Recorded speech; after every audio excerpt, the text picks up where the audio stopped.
peningkatan kualitas baik di bidang pembangunan, pemerintahan maupun kemasyarakatan, semua bidang seperti ini. Terutama yang sedang kita upayakan peningkatan infrastruktur dengan luas wilayah Desa Gunung Gelis 465,50 hektar. Ini banyak jalan-jalan, terutama jalan-jalan lingkungan, jalan desa yang masih memerlukan perbaikan secara fisik gitu.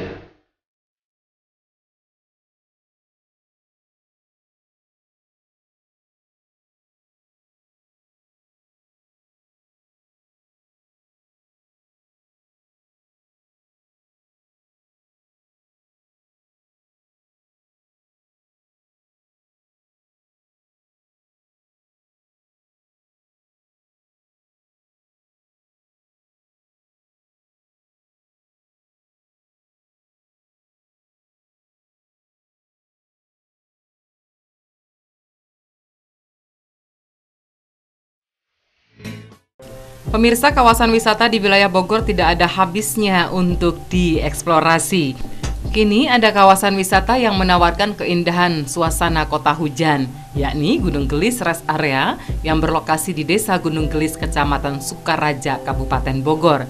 Di tempat ini, para wisatawan disuguhkan dengan deretan tempat peristirahatan berbentuk gazebo yang juga dibangun di bibir tebing. Belasan gazebo berjajar rapi di sepanjang tebing plus pemandangan indah. Dari tempat tersebut, Anda bisa melihat hampir seluruh wilayah Bogor. Sambil menikmati pemandangan dan semilir angin, ternyata pengunjung juga bisa menikmati beberapa makanan dan minuman seperti mie rebus plus telur ditemani dengan teh hangat, dan sudah pasti jajanan di tempat ini sangat terjangkau oleh kantong. Tempat ini juga banyak didatangi oleh pengendara motor atau bikers yang hendak melakukan touring ke kawasan wisata puncak di Kabupaten Bogor. Rest Area Gunung Gelis ini berada di jalur alternatif Jakarta Puncak. Nah, jika Anda membawa kendaraan dari arah Jakarta, keluarlah di pintu tol Sentul Selatan, kemudian mengambil arah menuju Desa Bojongkoneng. Sampainya di Bojongkoneng langsung menuju Rainbow Hill dan Anda akan sampai ke Rest Area Gunung Gelis. Kalau potensi Desa Gunung Gelis ini berada di kawasan puncak, mungkin sektornya sektor pariwisata ya. Kalau selain dari itu juga pertanian, tapi pertanian lebih condong pertaniannya singkong sama pisang, bukan komoditi yang sayur mayur dan sebagainya gitu. Hanya sebatas itu saja. Banyak. Untuk singkong dan pisang itu biasanya suka ada UKM-nya nggak? Nggak ada, di sini masih sistem ke tengkulak. Karena gini, lahannya itu bukan milik masyarakat, tapi mereka tumpang sari. Karena hampir setengah bagian wilayah Desa Gunung Gelis ini dikuasai oleh orang Jakarta. Yang lahan-lahan kosong itu pemiliknya bukan orang Gunung Gelis, hektaran. Iya, betul, sebagian. Jadi hampir pipi-pipi antara luas tanah yang dikuasai oleh masyarakat dengan dikuasai oleh orang Jakarta. Karena mereka punya lahan rata-rata di atas 1 hektar, luas-luas itu. Iya. Pak, bagaimana dengan pertanian yang ada di Desa Gunung Gelis, Pak? Ya itu tadi.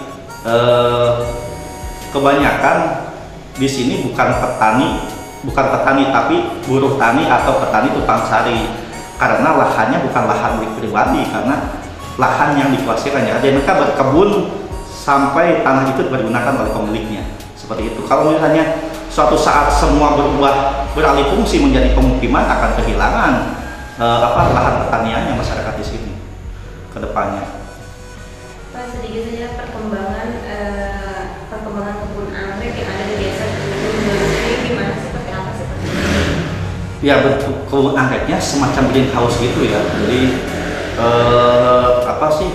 boleh dibilang kan itu milik pribadi, jadi tidak semua orang bisa memiliki ke lahan tersebut, karena emang yang punyanya sepengetahuan kita adalah istrinya Ibu Yusuf Kala.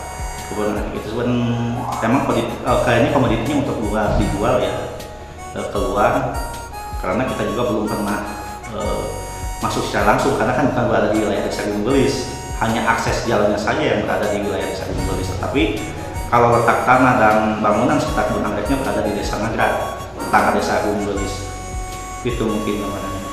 Pak, harapan untuk warga Bapak sendiri seperti apa? Harapan dalam harapan global ya, dengan berlakunya undang-undang desa yang baru, yaitu nomor 6 tahun 2014, di mana arah pembangunan desa ini lebih pada pemberdayaan masyarakat. Jadi bukan hanya pembangunan infrastruktur, bagaimana masyarakat ini mau membangun desanya.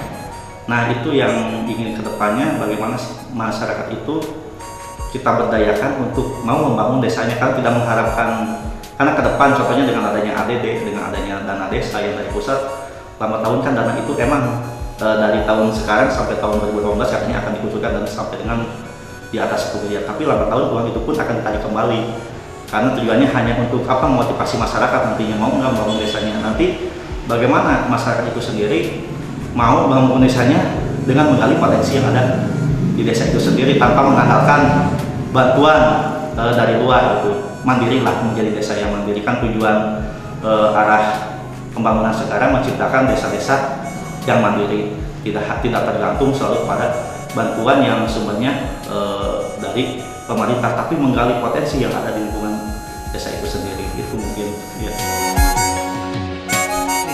Kabupaten Bogor memang tidak kehabisan ide-ide kreatifnya dalam pengembangan wisata.